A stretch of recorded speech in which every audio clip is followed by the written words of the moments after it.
Hello, this is section 3 of our first week's video. This is Bob Tauber again. And I just completed section 2 describing the difference between issues, problems in living, stressors, and hassles, some people even call them. There's a hassle scale a colleague of mine created, versus symptoms, which are really the stuff of mental disorders and the stuff of the Diagnostic and Statistical Manual of Mental Disorders. And I listed a few symptoms for you in the areas of depression and anxiety, but there are also symptoms in a vast other group of areas. They're trauma-related symptoms.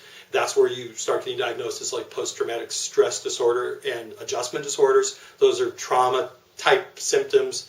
There are symptoms related to eating disorders, and I already mentioned I'd worked with eating disorders and sleep disorders. There are symptoms that are related to substance use disorders that go beyond the issues the person's experiencing. So the essential thing is that feeds into mental disorders are these things that we are called symptoms. And there's going to be a list in your resource section of every symptom that was almost ever thought about in English, at least, that come up in psychopathology.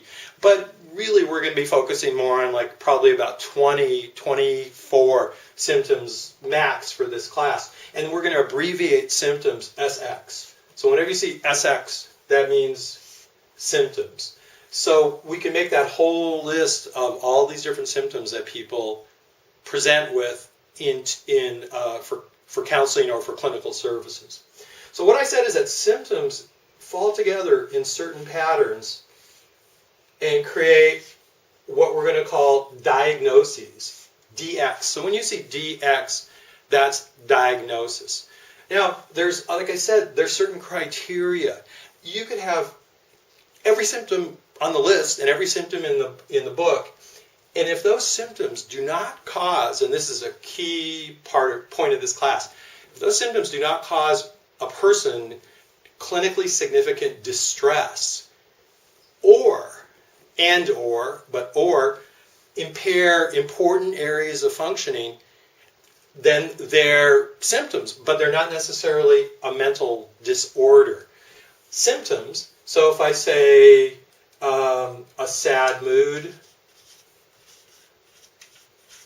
and I say something called anhedonia, which is the inability to experience pleasure, loss of interest in things that were interesting or allowed you to person to have pleasure. And I said fatigue, and I said added suicidal thoughts, and just negative thinking in general.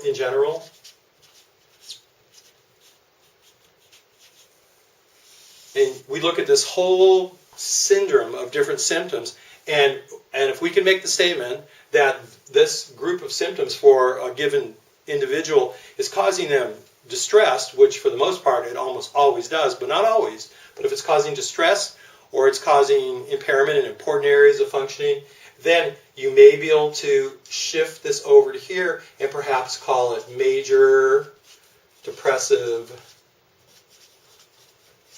disorder, comma, and the reason I put the comma there is that if it's been recurrent for the person, you would write recurrent. And you'd also, these are called specifiers. You write recurrent, and you also usually add severity specifiers. So you might say moderate.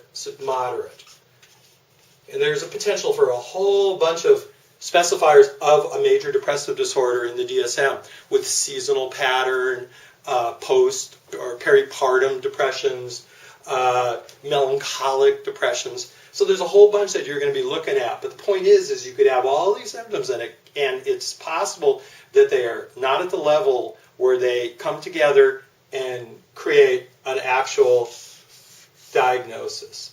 So the book you're studying, the DSM, is essentially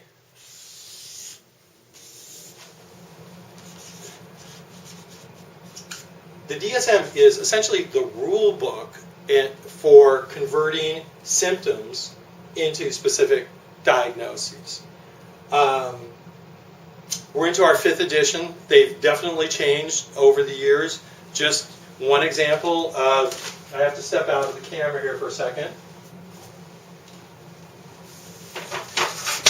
Oops, pardon me, I dropped something. The DSM that I was trained in, and this is in your resource section, and a copy of this, the DSM-2, is that thin. Even though it had like about 150 diagnoses in it, as compared to the one you're studying now, the DSM-5.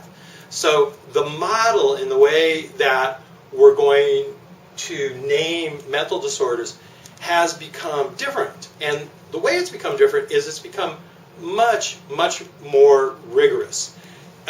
In the DSM-2, again, the one I had, by the way, when I was licensed, there wasn't one question from this book because the diagnoses were considered unreliable. They were unreliable because there were a sentence or two, and they were usually based on a Freudian theory. Whereas the diagnoses in this book, even though there's not a profoundly higher number of diagnoses in the DSM-5, are very specified. In fact, major depressive disorder says the person in the previous 2 weeks has experienced 5 of the following 9 symptoms. There are criteria sets that need to be met. And so those criteria sets take up a lot of pages. And so that's what you're going to be seeing in the DSM, and why you're not going to be reading a book that says a major depressive disorder is a sad mood due to the loss of a love object. And literally, it's close to that description in this very Freudian-influenced DSM-2. The other thing is, homosexuality was labeled as a mental disorder in the DSM-2 and the DSM-1, and it was only at the as we were moving towards the DSM-3, which started this thicker, more detailed description, that homosexuality started shifting away from being any kind of psychopathology. To the point in the DSM-5, it doesn't exist. There are sexual disorders in the DSM-5, but homosexuality is no longer listed as a mental disorder. There's a disorder of having difficulty adjusting with your gender, but mostly that's to get funding so a person can get treatment, but it has nothing whatsoever to do with sexual preference and homosexuality. But that was considered a major mental disorder, so we could put that one to sleep and deal with a much more enlightened, version. The other thing about the DSM-5, I guess, is it's important to know, is that like the Times, it has become so much more culturally sophisticated. In every section that you read, when you read major depressive disorder, and if I went to that section, you'll see that there are different sections for each disorder, and there's always a section on cultural and gender presentations. And so it will give you the names and the way major depressive disorder may present in other cultural settings. And the DSM also has a cultural formulation interview to make sure that you're taking cultural, gender, ethnic backgrounds into account when you're going through this process. So here you go. The DSM is learning about symptoms and how symptoms turn into the criteria sets, turn into diagnosis. So just one other brief thing, and then I'll be done here. On one side here, there are causes of all of this. And I'd already mentioned that, you could think of the issues or stressors as the cause. And the formal name for cause is etiologies. Etiology. Cause, etiology. And over here, there are hopefully treatments. Therapeutic intervention. And so the name for treatments is treatments or interventions. The DSM does not claim to be a book about causes or about treatments. It virtually doesn't mention causes or treatments. It does have a section that mentions some risk factors that we know about for any given disorder, but it most definitely doesn't list treatments. So it has risk factors, risk etiologies, and it has prognosis, like the possibility of things getting better. And it puts those, and this is an important part, in biological risk factors, psychological risk factors, and social risk factors. Thus, it's called the biopsychosocial model of mental disorders. And also, on this side, it puts the treatments into biological treatments, psychological treatments, and social treatments. Prognoses. Now, the final thing I want to say, just to clarify as you begin to read the material about these diagnoses, is biological is called biological, whether it be on the cause side, the etiology side, or the treatment side, the prognosis side. Psychological is sometimes called temperamental. So I'm going to write that all the way across. Temperamental. So there's psycho/temperamental causes and interventions, and social is sometimes called environmental.